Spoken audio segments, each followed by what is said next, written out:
Never say never because limits like fear it is just a illusion. यह line Michael Jordan के द्वारा कही गई है, जिसका मतलब यह होता है कि कभी भी अपने आप से हार नहीं मानना है, क्योंकि जो हमारे अंदर का डर होता है वो सिर्फ और सिर्फ क्षणिक होता है और वो भ्रम होता है।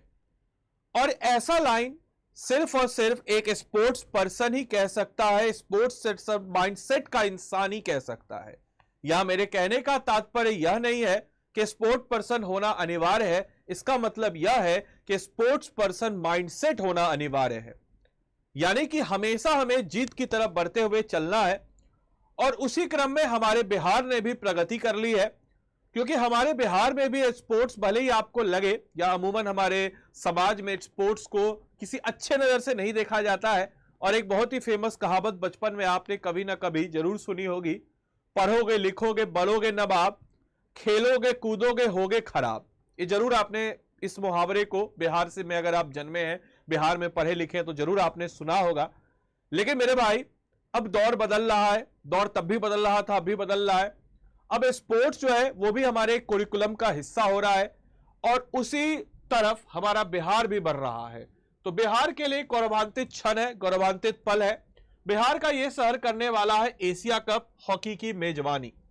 जी हाँ दोस्तों, आपको बताते चले, एशिया कप 2025 की मेजबानी बिहार का ऐतिहासिक शहर राजगीर सोमवार को हॉकी इंडिया और बिहार राज्य खेल प्राधिकरण के बीच हुए समझौता ज्ञापन एमओयू के साथ एशिया कप 2025 का मेजबानी करने जा रहा है। बिहार के मुख्यमंत्री नीतीश कुमार ने इसे राज्य के लिए एक गौरवान्वित क्षण बताया, और हो भी क्यों ना, यह हमारे राज्य के लिए एक गौरवान्वित क्षण है। इससे पहले हमने महिलाओं का एशिया चैंपियंस ट्रॉफी भी हम लोगों ने कंडक्ट कराया था, जिसमें फाइनल में भारत जीता चाइना को हरा करके। और राजगीर में एशिया कप की मेजबानी करना बिहार के लिए बहुत गर्व और सम्मान की बात है।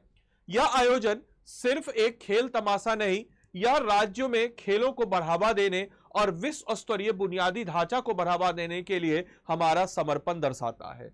अपनी समृद्ध संस्कृति विरासत के लिए प्रसिद्ध राजगीर अब अंतर्राष्ट्रीय खेलों के रूप में उभर रहा है, और नीतीश कुमार ने हॉकी इंडिया द्वारा जारी एक बयान में कहा।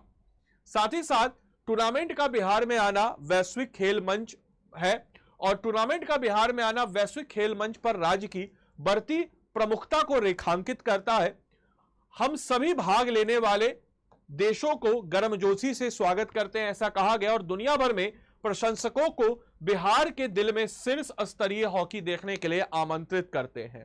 यह आयोजन हमारे युवाओं को प्रेरित करेगा और खेल में विकास के नए अवसर खोलेगा। मैं सभी टीमों को एक रोमांचक टूर्नामेंट के लिए अपनी शुभकामनाएं देता हूं, ऐसा उन्होंने अपने स्टेटमेंट में कहा।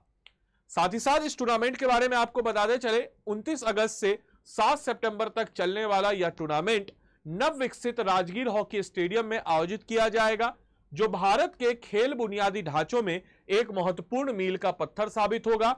राजगीर ने इससे पहले नवंबर 2024 में महिला एशियाई चैंपियंस ट्रॉफी की मेजबानी की थी, जिसमें भारत विजयी हुआ था। और एशिया कप के 12वें संस्करण में भारत, पाकिस्तान, जापान, कोरिया, चीन, मलेशिया सहित 8 टीमें भाग लेंगी।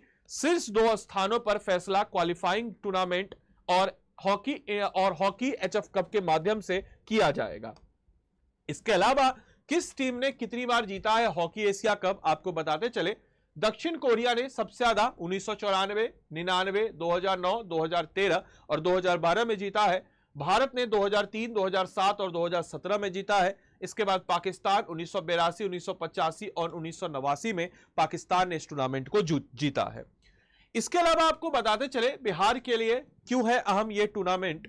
तो राजगीर के इस प्रतिष्ठित आयोजन की मेजबानी के लिए बिहार में खेल विभाग के अतिरिक्त मुख्य सचिव बी राजेंद्र ने विस्तार से जानकारी दी। उन्होंने कहा कि हॉकी इंडिया और बिहार राज्य खेल प्राधिकरण के बीच एमओयू पर हस्ताक्षर बिहार के लिए काफी अहम है।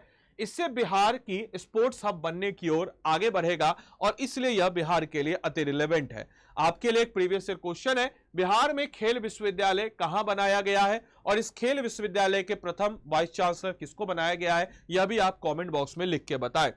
साथ ही साथ आपको बताते चले कि आप सभी लोगों के लिए, अगर आप सब लोग इस पीडीएफ को पाना चाहते हैं तो this is the Telegram group. आप जाइए यहां पे स्कैन इसको कर लीजिए, टेलीग्राम ग्रुप के साथ जुड़ जाइए।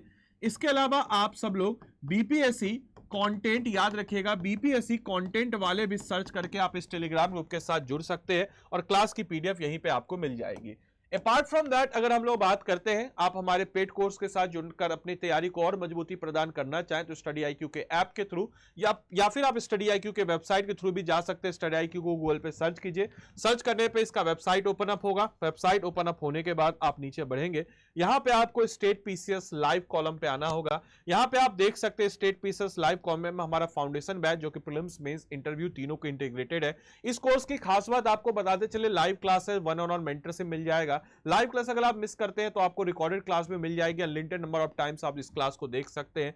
Prelims test series, handwritten notes, live classes, comprehensive coverage of each and every topic, test series, practice question, ऐसे तमाम तरह की चीजों से लैस है यह कोर्स। यहां पे जाकर के आपको आदि लाइव कोड को अप्लाई कर देना है और जैसे ही आप आदि लाइव कोड को अप्लाई करेंगे, जैसे ही आप आदि लाइव कोड को अप्लाई करते हैं तो आपको यह कोर्स मिल जाता है। तो आदि लाइव कोड को आप अप्लाई करके इस कोर्स में अपने आप को इनरोल कर सकते हैं। 11,999 में कोर्स है, साथ ही साथ इसमें हम एनसीईआरटी बुनियादी चीजों का भी कोर्स आपको देंगे। इसके अलावा इस कोड को अगर आप लगाते हैं तो मैक्सिमम डिस्काउंट और मेरी तरफ से आपको निःशुल्क मेंटरशिप मिल जाएगी। तो इस कोड को लगा करके इस कोर्स में इनरोल करें और स्क्रीनशॉट जरूर शेयर करें ताकि मैं आपको अपने मेंटरशिप में ऐड ऑन कर सकूं। बाकी मैं उम्मीद करता हूं ये सेशन आपके लिए लाभदायक रहा हो और आपको भी गौरवान्वित महसूस हो रहा हो इस पल के बाद। अगर आप बिहारी हैं तो ऑब्वियस सी बात है आपको गौरवान्वित महसूस होगा और बिहार जो है जिस गति से बढ़ रहा है स्पोर्ट्स में खासकर, बहुत अच्छी बात है। धन्यवाद and thanks for watching this session.